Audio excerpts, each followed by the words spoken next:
Bismillahirrahmanirrahim. Assalamualaikum warahmatullahi wabarakatuh. Selamat pagi semuanya. Bertemu lagi dengan saya. Pada kesempatan kali ini saya akan memaparkan materi tentang citizen journalism, atau yang kalau diartikan diterjemahkan ke dalam bahasa Indonesia itu berarti jurnalisme warga. Hal ini akan menjadi menarik karena kalau berbicara konteks kekinian, saya kira konsep citizen journalism ini memang sudah banyak digunakan atau memang menjadi perangkat utama di beberapa media-media mainstream, ya, dengan mengedepankan nantinya bahwa setiap warga itu adalah bagian dari eh, jurnalisme warga, seperti itu. Nah, mari kita bahas materinya pada pertemuan kali ini. Kita akan mulai dari pembahasan tentang uh, konsep tentang bagaimana, kalau secara sederhananya saya sebut sebagai jurus jurnalistik. Nah, jadi kalau Anda punya pengalaman menarik yang ingin disampaikan atau yang disampaikan, lalu berikutnya Anda kemas dengan prinsip 5W1H, ya, nanti ada what, who, when, why, where, dan juga how, gitu ya. Kemudian Anda tuliskan, Anda sampaikan, jadilah itu yang dikatakan sebagai bagian dari informasi yang sifatnya itu tadi berkaitan dengan jurnalistik. Nah, inti dari jurnalistik itu adalah sebuah bentuk reportase 5W 1H. Nah, tadi seperti yang saya katakan bahwa segala informasi yang atau pengalaman yang Anda miliki, kemudian dalam bentuk reportase, kemudian Anda menggunakan jurus 5W1H ini, sebetulnya esensinya Anda sudah menyampaikan apa yang disebut sebagai bagian dari informasi, penyampaian informasi dalam kaidah jurnalistik, seperti itu. Nah, kalau ada pertanyaan, kalau aku bisa melaporkan secara 5W1H, mengapa aku tidak disebut sebagai wartawan? Gitu ya. Ini ada salah satu wartawan senior dari BBC, gitu kan ya. Saya kira nggak perlu diteruskan karena nantinya takut ada unsur-unsur yang tidak mengenakan, seperti itu ya. Jadi kalau pertanyaannya, kalau dia bisa melaporkan dengan konsep pasal 5W1H, kenapa dia tidak disebut wartawan? Kira-kira jawabannya apa? Itu jawabannya itu karena dia tidak punya medianya. Ya, atau kalau Anda pun punya pengalaman, lalu Anda menuliskannya dengan menggunakan atau reportase dengan menggunakan pola 5W1H, tapi kalau Anda tidak punya medianya, apakah Anda bisa disebut wartawan? Nah, gitu ya. Karena kalau dulu betul ya, kalau kita berbicara 10 atau 15 tahun ke belakang, kalau Anda tidak punya media ya, karena media tidak menampung laporan jurnalistik Anda, ya tentunya kan itu Anda tidak sah dikatakan sebagai seorang wartawan. Nah, oleh karena itu, kalau untuk berbicara konteks sekarang, saya kira kita nggak berbicara bahwa kita sulit untuk menemukan media atau kita sulit untuk menciptakan media. Karena kalau untuk konsep sekarang dengan kemajuan teknologi, justru bukan nantinya media mendekati kita, tapi kita bisa membuat nantinya media itu secara tersendiri. Ya, walaupun kan dalam konteks sebuah media massa atau media jurnalistik yang kredibel, ya tentunya nanti ada beberapa aturan-aturan semacam nantinya ada kode etik dan juga nanti undang-undang pers yang secara ketat diberlakukan. Tapi kalau medianya Anda ciptakan tersebut, tentunya nantinya eh, fungsi kontrolnya itu nantinya hanya ada di diri Anda sendiri. Nah, ini yang saya katakan, kalau untuk konteks kekinian, saya kira Anda bisa menciptakan media-medianya sendiri. Ya, salah satunya kan tentunya HP sekarang bukan menjadi barang yang sulit lagi, gitu ya. Segala lapisan masyarakat sekarang menggunakan handphone sebagai bagian dari kehidupannya, seperti itu.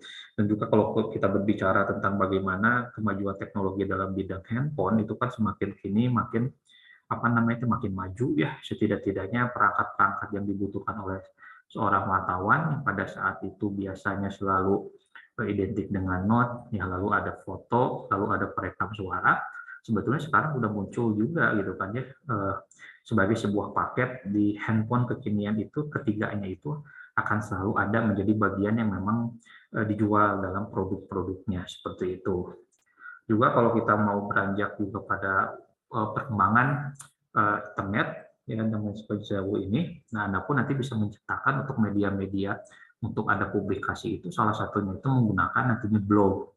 Ya, nanti kan kita bisa membaginya ada microblog, ada macroblog yang bisa digunakan sebagai penyampaian informasi seperti itu. Lalu juga yang tak kalah penting adalah ada email, lalu berikutnya mailing list, lalu berikutnya penemuan, saya kira penemuan tercanggih sahabat ini ada Facebook ya, Mark Zuckerberg, lalu ada Twitter, ya itu Twitter salah satu bagian dari microblogging gitu kan ya. Jaiku, mungkin Anda nggak pernah mengalami memainkan Jaiku, saya kira seperti itu, ya karena lebih populernya itu Twitter ketimbang microblogging yang lainnya. Flickr itu nanti base-nya itu foto ya, media untuk menyebarkan menginformasikan dalam bentuknya foto. Mungkin nggak populer juga bagi Anda kekinian, karena yang lebih kekinian itu sekarang adalah Instagram. Lalu berikutnya ada MySpace, itu mailing list juga. Lalu ada Friendster, ini ketinggalan zaman kayaknya ya. Lalu nantinya base media sosial yang memang kontennya itu video, nanti ada YouTube, seperti itu. Nah, jadi media-media ini kalau untuk konteks sekarang itu bisa Anda ciptakan sendiri kayak gitu ya, untuk nantinya menyampaikan beberapa informasi yang ingin Anda sampaikan sebagai bagian dari konsep tadi ya, bahwa setiap warga itu adalah bagian dari jurnalisme warga. Nah, yang kita bicarakan tadi tentunya kita juga harus bisa membedakan antara mana media massa dan juga nanti mana media sosial. Karena nanti kita akan berbicara dulunya, kita akan berbicara bagaimana aturannya, ya bagaimana juga nantinya tata caranya dan bagaimana juga nantinya alat-alat kontrol yang berfungsi di masing-masing media tersebut. Ya karena kan kalau kita berbicara media massa itu kan ketat akan nantinya ada lembaga kontrol secara formal maupun secara informal. Nanti ada dewan pers gitu ya dan yang lain-lain sebagai bagian dari media kontrol. Sementara kalau media sosial kan seperti layaknya kita gunakan sekarang itu nggak ada suatu lembaga khusus nantinya yang mengontrol bagaimana media sosial tersebut nantinya digunakan.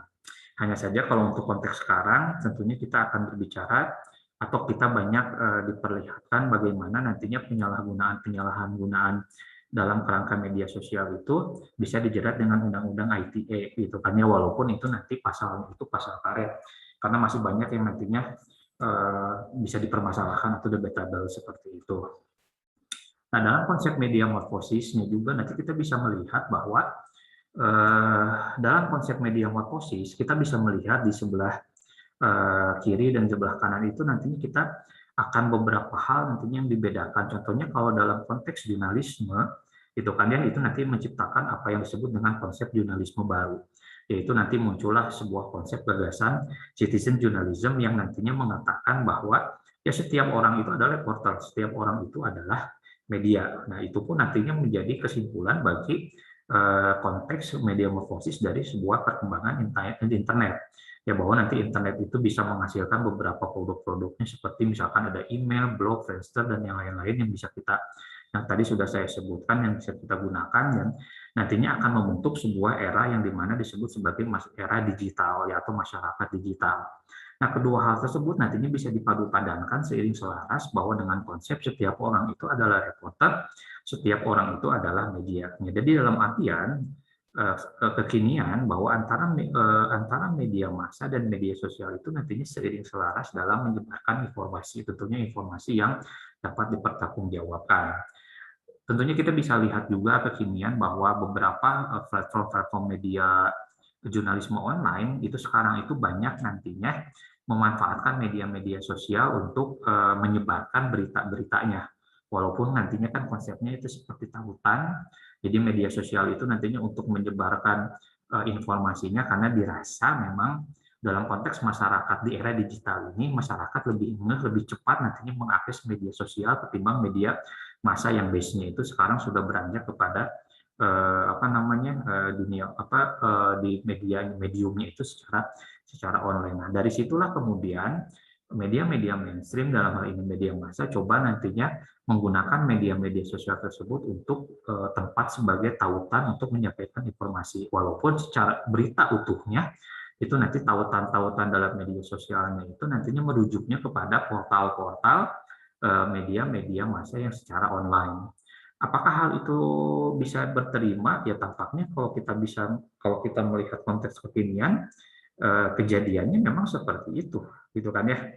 Nah makanya kan apa namanya, entah itu di Twitter, entah itu sebagai microblogging, entah itu nantinya di media sosial yang merupakan platform apa berbasis foto, lalu berikutnya kalau yang berbasis video itu hampir secara keseluruhan media-media massa yang mediumnya online itu nantinya banyak menggunakan media-media sosial tersebut.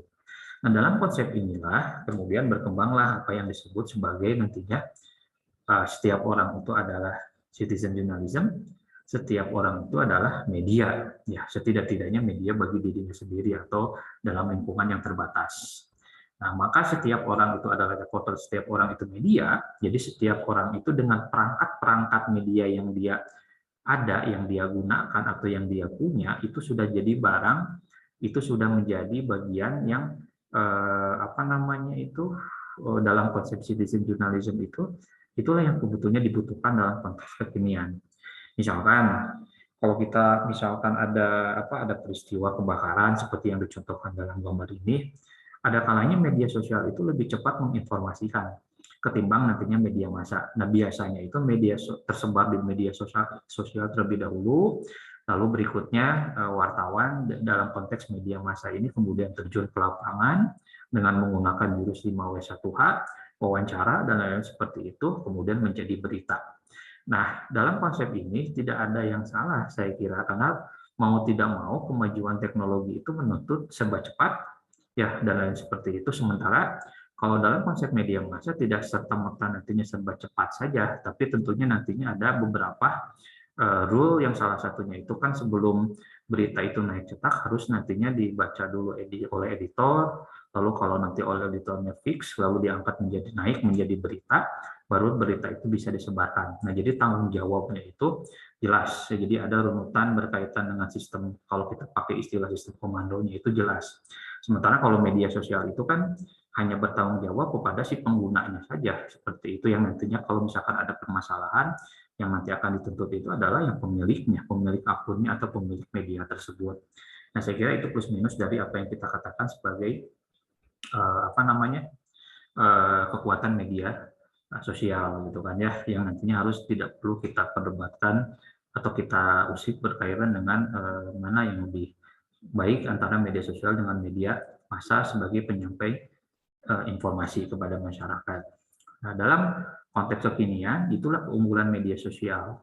Kalau kita berbicara bahwa teknologinya itu sebagai salah satu bagian dari globalisasi, ya konten-konten yang isinya lokal tersebutlah yang kemudian banyak menghiasi media-media sosial di berbagai macam negara. Karena kalau kita berbicara misalkan Twitter gitu kan ya, ada beberapa hal yang trending topik, misalkan ada di Indonesia atau di belahan negara yang lain, itu nantinya berbeda-beda.